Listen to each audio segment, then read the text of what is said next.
Hello, my name is Claire Harrison McCartney. Thank you so much for asking me to contribute to this project of the actor's journey in the industry for the web series. Very honoured that you've asked me. My first interesting audition was Britain's Got Talent. Yeah, that was quite interesting. I think the venue was the most interesting thing. The Palladium was just fantastic. You think of all the greats who have graced that stage, all the fabulous actors, comedians. I went on to, as an actor, I just walked on. They said, "What do you do?" I'm an actor. So I spend a lot of time doing nothing, watching Loose Women, and that got a laugh from Amanda. She knows she's been in the acting game for years, as has David Williams. They know it's a long waiting game, and you do a lot of time doing nothing. But yeah, it was really interesting. I was in the green room for 12 hours, so it was the most interesting audition. Apart from when I was in a casting room as a yoga teacher, I was going as a job to be a yoga teacher in a commercial because I was a yoga teacher before I was an actor. And my surnames, I'm Claire Harrison McCartney. So my father's a Harrison, my mother's a McCartney, another double barrel name, Claire Harrison McCartney. And they sort of, I heard them say, "Is she joking?" Like, she's a yoga teacher. She studied yoga in India, and her name's Claire Harrison McCartney. Is she the Beatles? I thought, I wish I was. I wish I had that money and that fame. But yeah, that was interesting. And the people in the room were interesting as well. What is your goal? Well, my goal is to be in EastEnders. Yeah, I've been trying for 10 years. I did my acting at the Screen Acting Academy, and I sent that reel to Barbara Windsor. I love Barbara Windsor. She wrote back to me personally. She went, "Claire, I've sent it to the executive producer." I think it was Deirdre Santa at the time for EastEnders. I didn't hear back. I've even written myself a part in EastEnders called Jackie Romano, and she's an Italian lady who's a bit spiritual, who works on the stall. But I'd love to be like a comedy character in there. Like, I like doing dramatic acting, but I'd love more a sort of happy-go-lucky comedy part in EastEnders. I'd also love my own comedy sketch show. I do comedy as well, and I write characters and sketches. I'd love my own comedy sketch show. Obviously, love a big part opposite Johnny Depp in Pirates of the Caribbean as a Cornish like lass. Um, yeah, and guarding the treasure in Cornwall. My lover, something like that, and like giving him a pewter tankard. I don't know, something amazing like that to be alongside a big artist such as Johnny Depp. That would be awesome to be on the silver screen and a big cinema.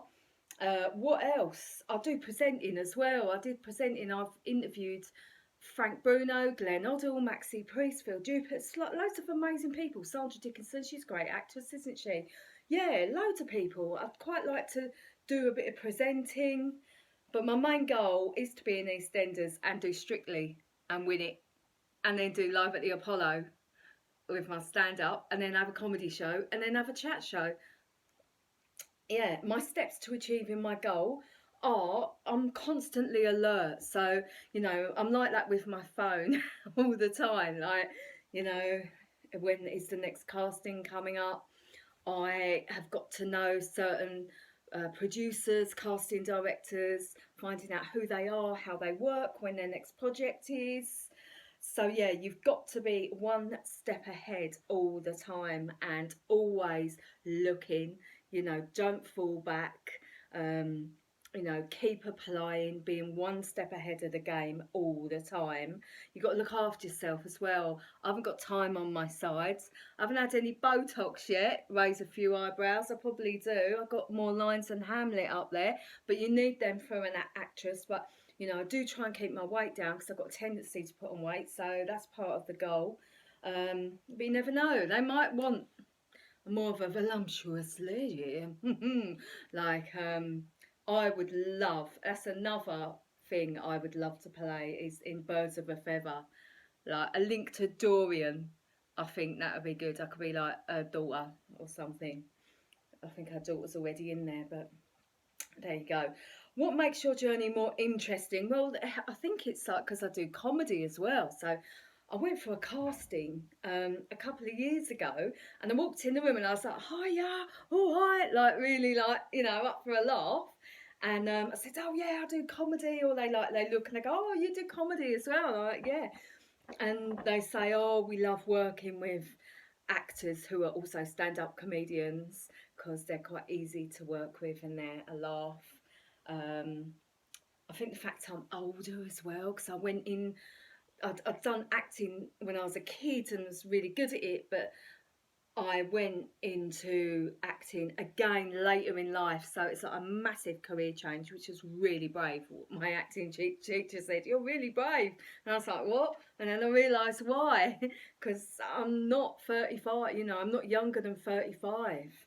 Um, yeah. Do you have a? Also, I'm so multifaceted and also really versatile because I do comedy and presenting as well, and I also write and create characters, so I can bring so much to a role. But it's like my cat is like, what is she doing? Um, do you have a demo reel? Yes, of course. I have a show reel. I've had quite a few reels over the years. Um, Started off when I did my acting for TV and film, and that was quite sort of one dimensional, like you could have cast me in Doctors, maybe I don't know, Casualty, that would be nice. I'd like to be in Holby City. I'd like to do that. That would be great. And Downton Abbey. That would be awesome. And then my other reel was quite I've done a lot of gangster stuff. I like that. Quite like doing dramatic, like real sort of nitty gritty gangstery stuff. I've done a bit of that, and also I've done like soft stuff, like fairy stuff with children. So that's all in there. My reel now is just really like basic, like sort of basic kind of. I'm reading out Shakespeare for EastEnders, like pretending I'm in EastEnders but reading out Shakespeare like in modern day EastEnders. So I've done that, and Peaky Blinders, a little bit of that, some American stuff. I've sort of tried to get some accents in there. So yeah, I do have a reel. I also have a presenter reel, TV presenter reel, where I'm interviewing all those celebrities that I mentioned earlier, like Frank Bruno, and I've got a stand-up comedy reel. Bit rude. Don't look at it. Don't look at that. Just look at the acting, and then employ me. The question I would like to ask other actors is: do you ever go for extra work? Because I did some last year. It was a film. I'm really excited about the film. It's called In Hope of Nothing, and it's an indie film, and it's in Hollywood at the moment. So I'm really excited to see it. I worked with some great people. The people I worked with were fantastic, and it was just an extra role playing a prostitute. Great. Cheers. Do you know what? I was cast opposite Colin Firth in Tinker Tailor Soldier Spy years ago, and I never took the job because I was really new to acting and I was worried that I'd be typecast. And I wish I'd done it because that would have looked great on my CV opposite Colin Firth, but it was just an extra part as a prostitute. But then I got cast as an extra as a prostitute in this Hollywood indie film last year. So not, I think, what did they say to me? He said, "Oh, step forward and be like a bit Bronxy and say, oh, come here," or something in American. I don't know, I did something like that, but it was just an extra role. And I didn't really want to take extra work because my acting teacher said, don't do it because you won't get cast as a main role. You'll always be an extra. And I thought, yeah, but I've got no money. And I just finished Edinburgh Fringe. I'd done some comedy there and stand up and some acting. We actually did some EastEnders like impressions and stuff. And I was like, I had no money because I just got back from Edinburgh and I had to take the extra role for money. You know, you've got to eat, haven't you?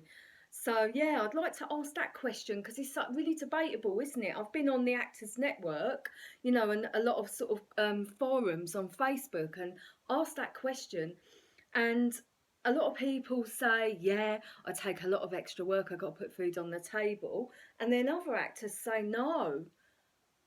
But then it's nice to be on set, isn't it? It's nice to be with everybody and meet people. You don't know who you're going to meet, you know, so it's a difficult one, isn't it? It's a real difficult one. I mean, in EastEnders, I had Minty. He was an extra, and then he got a main part. Harrison Ford worked as an extra, and then he became Indiana Jones and was cast in Star Wars. Brad Pitt was an extra before, so I'd like to know from other actors what they think personally. I think it's just a personal thing, isn't it? Also, I love asking other actors this when I'm in a green room. How do you deal with rejection? I ask a lot of comedians that as well. You know, you have a bad gig or a bad audition. You know, how long does it take you to get over it? I mean, the worst one was Britain's Got Talent. It was the most interesting one, but worst one because it's on there. It's on there forever. Like me doing these silly impressions and saying I'm an actor, hoping that a casting producer, I mean, I really laid on my common. You know, I was like, I'm from Arlo in Essex, like hoping that they'd pick me up for EastEnders or some kind of like grimy gangstery part. I should have just gone on in like my softer voice, my presenting voice where I've done radio, you know, hello darlings, my yoga voice. Anyway, that's been me. It's been wonderful. I've really enjoyed this, and good luck with the rest of the projects. And I look forward to seeing the project and hopefully meeting you one day. Thank you. I've been Claire Harrison McCartney. Bye.